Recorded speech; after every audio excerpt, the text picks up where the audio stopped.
Alexis Moncayo y Licenia Espinel comparten un diálogo con el invitado. En Punto Noticias hablamos de...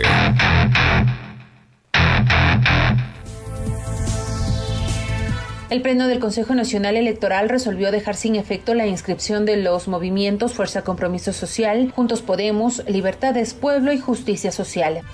Tras la decisión del organismo, el expresidente Rafael Correa denunció en sus redes sociales un supuesto fraude enmarcado en la desesperación por buscar eliminar a la principal fuerza política de Ecuador, justo a 2 días de la inscripción de candidaturas, puntualizó.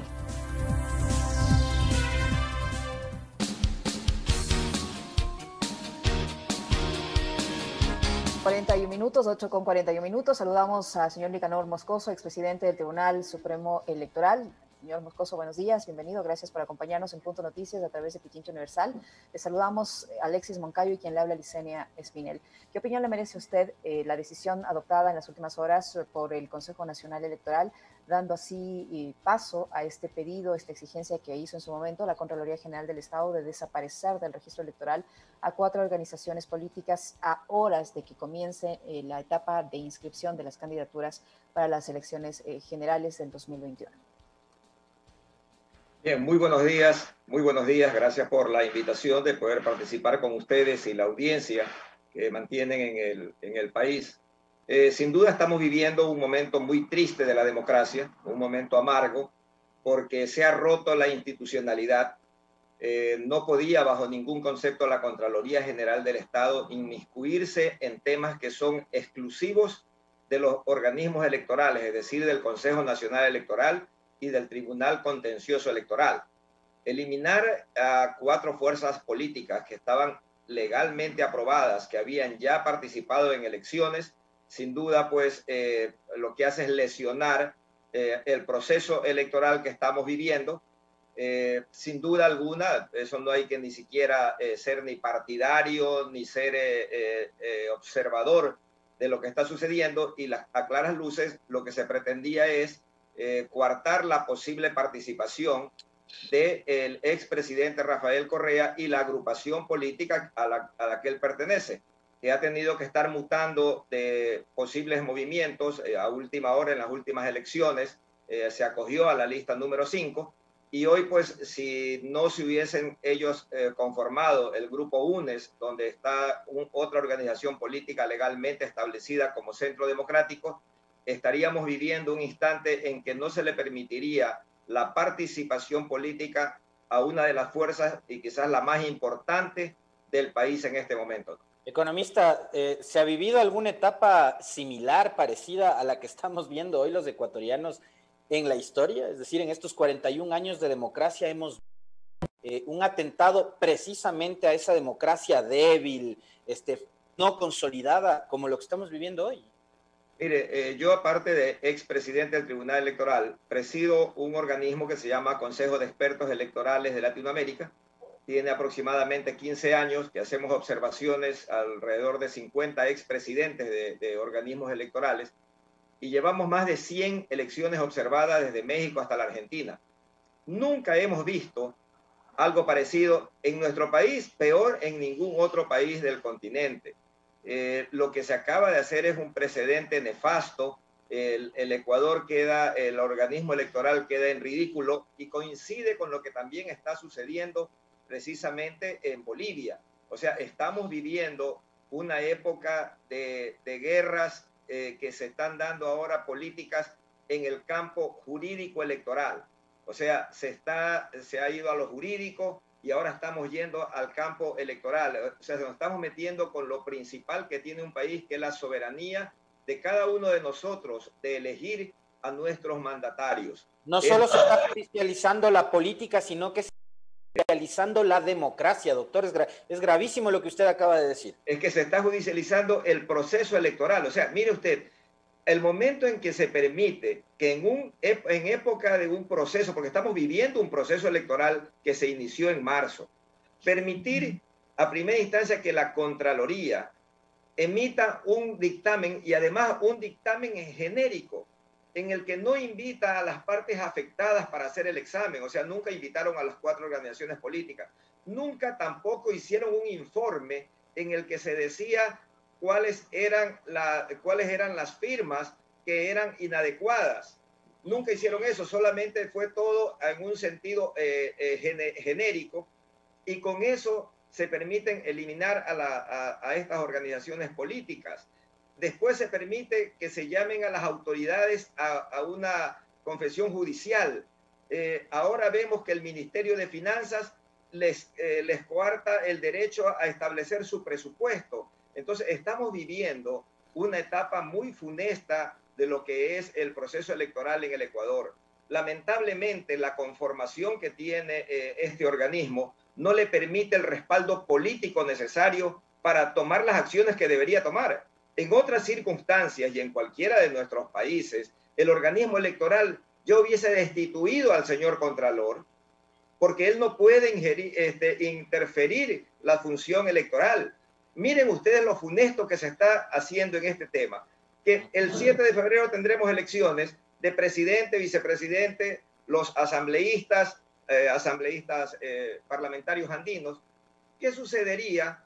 Proclama los resultados del Consejo Nacional Electoral y a los días siguientes el señor Contralor envía un equipo de auditores al CNE y ellos establecen que posiblemente existieron fallas en el conteo en el sistema de conteo de votos y que el resultado podría ser diferente y que los 15 o 20 asambleístas electos en el Guayas, 8 no deberían ser estos los electos, sino estos otros, porque así lo determina la Contraloría, y el CNE tendría que elegir a los que ha establecido el dictamen de la Contraloría. Esto es absurdo, esto es de locos, esto no puede suceder en un país democrático. No podemos nosotros permitirlo. Lamentablemente las autoridades lo están permitiendo. Señor Moscoso, se ha generado también debate, bueno, lo están generando algunos abogados dados a constitucionalistas o que dicen ser expertos en la materia constitucional. Abogados que saben. En el sentido de que no se puede, el señor Arauz en este caso no podría inscribir a su binomio porque el expresidente Correa no fue calificado y que no se puede presentar o no se puede reemplazar a un candidato si no cumplen los requisitos o si está inhabilitado, que no se pueden inscribir candidaturas no aceptadas si no hay un proceso de democracia interna. Así lo señalan al menos el constitucionalista Ollarte, Quintana, entre otros, que están ahora difundiendo este tipo de visiones desde su punto de vista, pues desde su aspiración, no sé cómo interpretarlo, pero ya más allá de las interpretaciones en lo legal, señor Moscoso, ¿qué es lo que debería pasar? El señor Arauz puede inscribir a cualquiera de sus compañeros que participaron en las primarias como su compañero de fórmula para las elecciones, en este caso el señor Rabascal. Vea, este es un tema estrictamente político. Donde no se necesita ser constitucionalista, no se necesita ser académico, no se necesita ser sabio en materia legal. Es muy sencillo.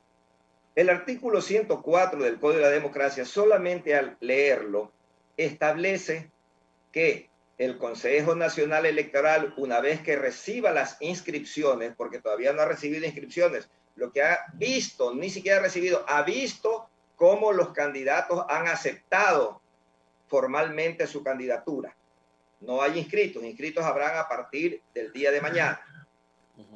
Entonces, ¿qué es lo que sucede? Que el artículo dice que una vez presentados, el CNE revisará, si alguno de ellos incumple, los devolverá para que el respectivo organización política los reemplace. Pero va más allá y más claro todavía. En el reglamento que difundieron en los últimos días, o sea, el reglamento hecho actualmente con lo que se nos vamos a guiar, aparte de la Constitución y del Código de la Democracia. El que hicieron con dedicatoria, dice usted, de economista. Con algunas partes los han ya violentado, pero ya estamos viviendo esta realidad. Y ese mismo reglamento es muy claro, es solamente leerlo, no hay que ser ni siquiera abogado ni nada, simplemente saber leer. Y dice que para que el CNE, para calificar a los candidatos y a las listas de candidatos, revisará que cumplan una serie de requisitos, que la cédula de identidad, la declaración patrimonial, el plan de trabajo, declaraciones juramentadas, etcétera, etcétera. Y entre esos también dice haber aceptado la candidatura, uno de los requisitos. Otro de los requisitos, no estar incurso en sanciones penales que le prohíban ser electo. Entonces, ¿qué es lo que va a suceder? Que presentado el candidato, como lo eligió el binomio Centro Democrático, Arauz Correa, el CNE lo que tendrá es que recibirlo y establecerá que estos dos puntos, Rafael Correa no llena esos requisitos. Primero, que según ellos, y hay que aceptarlo porque ya lo han dictaminado así, no lo hizo presencialmente la aceptación. Y segundo, hoy ya existe una sentencia que está en firme, prácticamente solo cuestión de días, ya no hay que darle mucha vuelta a esta situación. Y más adelante, el mismo reglamento, a línea seguida, dice la forma para reparar esta situación. El Consejo Nacional Electoral devolverá a las organizaciones políticas los candidatos que no cumplan con los requisitos, para que en un plazo de 2 días los reemplace.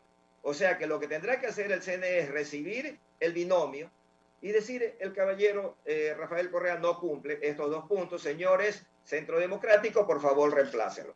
Y para ese reemplazo ni siquiera tiene que haber primarias, sino que es potestad de la dirección de la organización política de poner el candidato que lo reemplace. Es decir, economista Moscoso, lo mismo que sucedió con Pérez. Exactamente, pero fíjense, en el caso de Yacu Pérez no es igual, tenemos que ser claros. Lo que ellos hicieron fue a tiempo, cuando todavía estaban en tiempos de primarias, la reemplazaron a la renunciante y el nuevo aceptó la candidatura. ¿Sí explico? O sea, ahí estaban simplemente inscribiendo candidaturas. No estaban, estaban aceptando candidaturas, no las estaban inscribiendo. Recién ahora las van a inscribir. Ahora, ¿cuáles serían las consecuencias? Permíteme un segundito, Alexis, solo para especificar ese tema. O sea, si les devuelven, en este caso, al Centro Democrático para que reemplace al señor Correa, ellos ponen al señor Rabascal. El señor Rabascal no fue de manera presencial a aceptar su candidatura, pero sí participó en primarias. ¿Él sí podría participar como candidato a la vicepresidencia de la República? Mire, no solamente que no es necesario siquiera que haya participado en primarias, aunque el señor Rabascal participó en esas primarias. Compitió con Rafael Correa para la vicepresidencia y Rafael Correa fue electo por la directiva de Centro Democrático, por los electores del Centro Democrático. Entonces, ahora lo único que se hará es reemplazarlo. Y además no porque haya solamente participado en las primarias, que esa es una cosa, es muy bueno, sino que cualquier persona que sea electa por la organización política debe ser inscrita. Es voluntad de la organización política. Es decir, el señor Rabascal puede tranquilamente reemplazar a Rafael Correa en el binomio. Eso de ahí es algo que incluso ayer yo se lo escuché en algunos medios de comunicación a uno de los miembros del CNE, José Cabrera, que precisamente hablaba sobre este tema. O sea, para esto no hay que ser constitucionalista, nada de eso. Lo que están haciendo esas personas es un daño a la democracia, quizás llevados por pasiones, por odios, por rencores, por formas de ver la política, pero no entienden que están haciendo un daño tremendo. Imaginémonos que mañana cambian cosas y a lo que se va a inscribir el señor Lasso, una mayoría del organismo electoral establece que hay algunos twitteres, que hay algunas denuncias de que el señor tiene cuentas y tiene dinero y tiene bienes en paraísos fiscales. Que no es nada raro que un banquero, que un empresario como él, yo soy economista y he sido gerente de empresas muy grandes del Ecuador en mi vida profesional, y ha sido casi una forma de los empresarios nuestros de tener dineros en otros países y en los paraísos fiscales, que tampoco es ningún pecado, pero obviamente que ya viola hoy por hoy el Código de la Democracia, y le dijeron, señor, hemos sabido que usted tiene cuentas en paraísos fiscales, no lo vamos a poder inscribir. vamos a tener un conflicto político en el país. Entonces, a eso es lo que nos estarían llevando, y yo creo que por más deseos que tengan de fastidiar la inscripción de la candidatura de ahora del binomio Arauz-Rabascal, oiga, lo único que están haciendo, llevados por su forma de hacer, es acrecentando más la participación ciudadana a favor de ese binomio. Yo eso le quería preguntar, economista Moscoso, más que desde su posición de especialista, de conocedor de la materia electoral, también como analista del escenario político. ¿Cuáles podrían ser las consecuencias, por un lado, jurídicas y por otro lado, sociales, de impedir o de bloquear la inscripción del binomio de la Revolución Ciudadana? Mire, yo particularmente creo que va a ser inscrito el binomio de la Revolución Ciudadana. Sería terrible no solamente para el país, los resultados sociales que se puedan dar, las consecuencias sociales podrían ser muy funestas. El Ecuador es una olla hirviendo con la tapa a punto de explotar. Lo que sucede es que los ecuatorianos sabemos medir los tiempos. Ustedes ven que en el Ecuador se han medido los tiempos para derrocamientos, se han medido los tiempos para las protestas, y hoy estamos midiendo un tiempo, que estamos apenas a 5 meses del mes de febrero. Estamos ya a menos de 5 meses de las elecciones, y es donde vamos a decidir. Entonces, ¿para qué vamos a hacer un problema ahora si vamos a decidir después de 5 meses?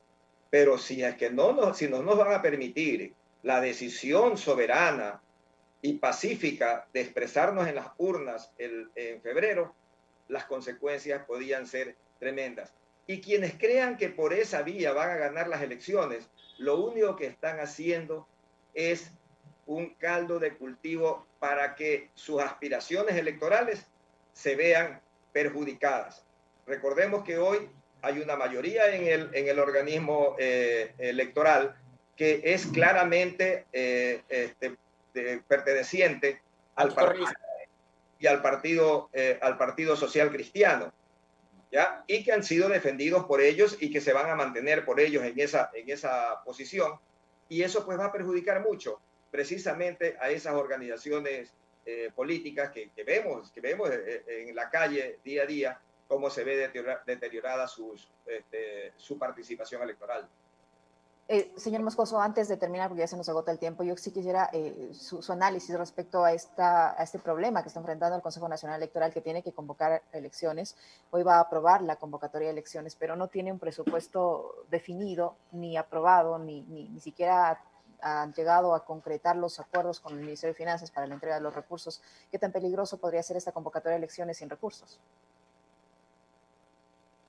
Mire, considero que esta es una esta situación del Ministerio de Finanzas es una de las situaciones peores que hemos vivido en la democracia ecuatoriana en todos estos años.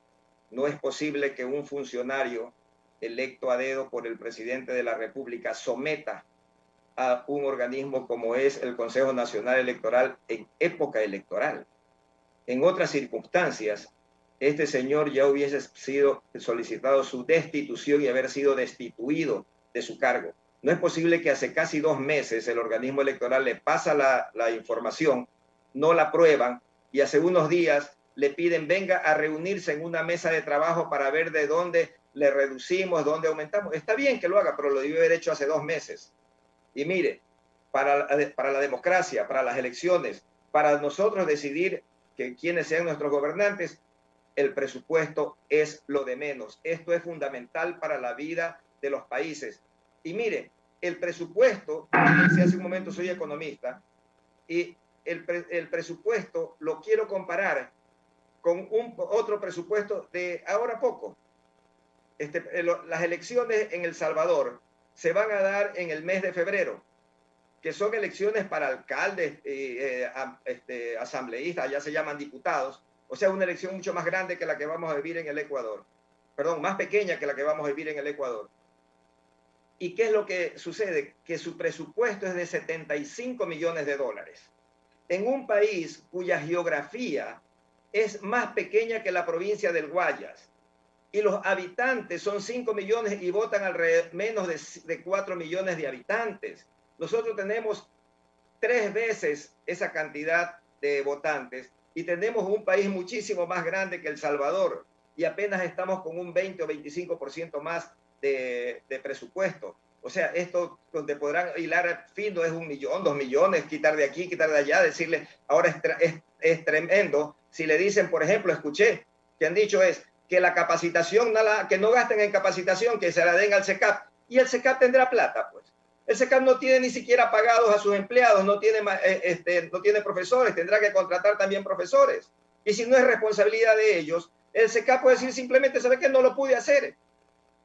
Esto en las elecciones no se la podemos entregar a ninguna otra función, a ningún otro organismo del Estado, sino que tiene que hacerlas y ser responsable absolutamente el Consejo Nacional Electoral, porque ellos no pueden venir a decirnos, no se dio la capacitación porque el SECAP nos falló.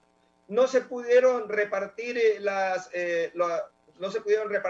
todas las urnas porque le pedimos de favor que la Armada o el Ejército lo haga, pero ellos no tenían presupuesto y no lo hicieron. No, tiene que estar en manos exclusivamente del Consejo Nacional Electoral, la organización de las elecciones. Punto Noticias, un noticiero para usted.